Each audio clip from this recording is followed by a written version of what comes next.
Hello, everyone. Friday was definitely a perfect example of why you should always obey your stops and not your emotions.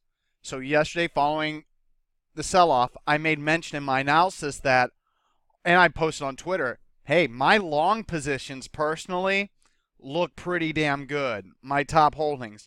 I have a few stocks acting like little bitches, but besides those few stocks, the majority of my holdings are extremely solid, pulling back. Most of them were on lower volume, and all or most, not all, are trending above. Well, the ones that pull back in lower volume, most of them were trending above the 20-day moving average, and even some that were eclipsing the 20-day moving average, they were doing on such light volume that it really wasn't that nerve-wracking. So overall, I didn't freak out, but what I saw on Twitter was everyone going to cash. Cash, cash, cash. I warned you the market looked like it was funny, went right up resistance, all cash here. And after seeing all these all cash posts, I started to feel like, oh shit, like, man, maybe I really am on the wrong side of this market. And then making matters worse, I personally didn't get any hedge signals. Everything that I was interested in simply moved too much. SRTY was my best option, and it being up 5% and so extended off those lows, I was like, I can't do it. UVXY, same thing. It's up 15%. I can't do it. Couldn't do it. Good thing I didn't do it. UVXY down 17% today. Fortunately, I got a good fill yesterday around 25.55, so my final sell stop is going to remain at 23.83 despite today's move. But the good news is that I didn't break my rules because none of them, I didn't get any hedge signals, so we had no new signals yesterday, and it paid off. All the discipline paid off. The market's huge rally today was extremely impressive. The biggest disappointment on is that while the NASDAQ was up 2.08%, while the NASDAQ 100 was up 2.3%, and the Dow Jones Industrial Average was up 2.12%, with the S&P 500 up 2.05%, all of the indexes up on lower volume. The one disturbing note is the Russell 2000 was only up 1.10%. I don't like to see it lagging, but it's clear that we have a rotation of big caps. And I tell you what, look at some of these moves today, like Apple, pocket pivot point signal at the 50-day moving average. Look at these banks like Charles Schwab, Wells Fargo, Citigroup. What else did I flag? I guess it's MasterCard.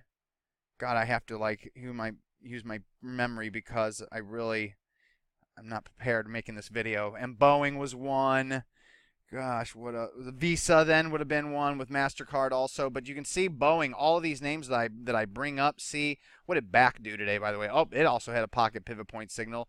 JP Morgan, pocket pivot point signal. Goldman Sachs didn't, but it reversed its 50-day moving average eclipse yesterday. So all of this kind of action, in all these banking stocks, that's really bullish. And then I also happen to see the Spider Select Sector Technology ETF produce a pocket pivot point signal, and when that's combined like with Apple and then Microsoft is hitting a new high, tell you what, it's very hard to be bearish or want to be in cash here. So with all those stocks I'm flagging, there's also gold stocks, RIC, GFI, VEDL, metal stock. I mean, there's just a lot of different moves today that were impressive. TAN, the solars, because of like JKS or JSO, I can't remember which one. Yep, it was JSO.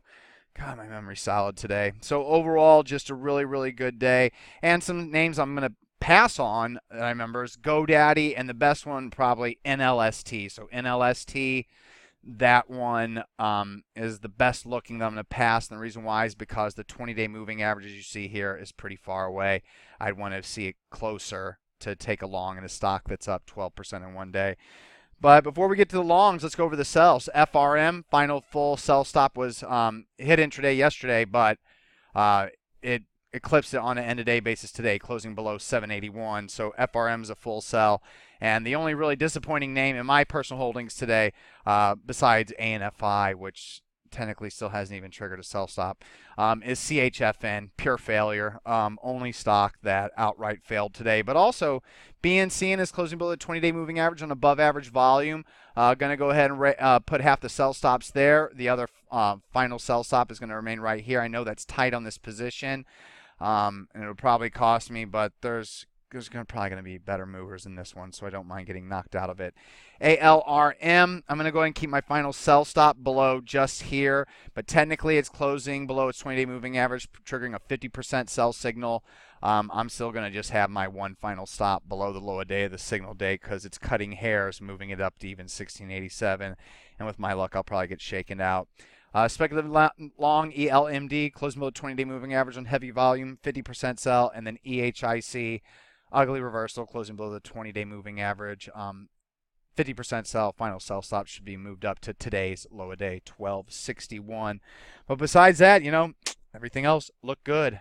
Stocks I sold yesterday, or the one I got knocked out of a few names intraday today, kind of sucks. Gene hit my final sell stop, but on an end-of-day basis, it's fine. TGS, I forgot to bring up yesterday, man.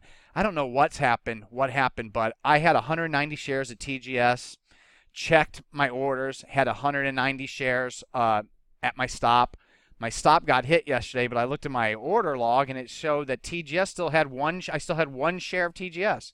So I don't know what happened, but for some odd reason, IB only sold me out of 189 out of 190 shares. But, TGS was one, that shook me out, but look at it, move on back higher. So overall, this is just a pretty strong tape. Gene was really the rate, I think rate got knocked out of all of that this morning, and it's fine now on an end-of-day basis. Chef, same thing, got knocked out of all of it this morning, and it's now fine on an end-of-day basis, but neither one are pretty, so I don't miss them at all. Now getting to the replacements.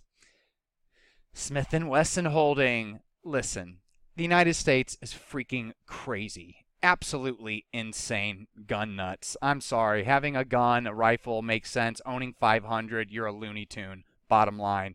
Evidently, being a Looney Tune is something this country's great at. So, Smith & Wesson Holding Corporation breaking out with back-to-back pocket pivot point signals, also hitting a new 52-week high, making that scan, and made my price volume BOP scan. Used to be a perfect speculator pre-stock, but I don't think it's up 75% off its lows.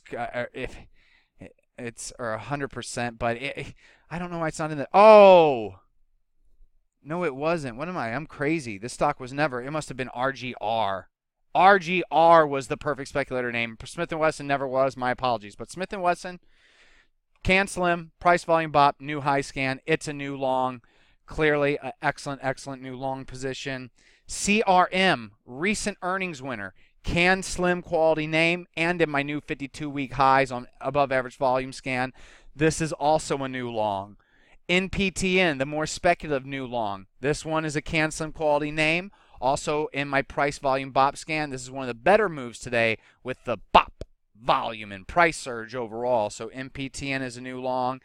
Away, I know it's been bought by Expedia.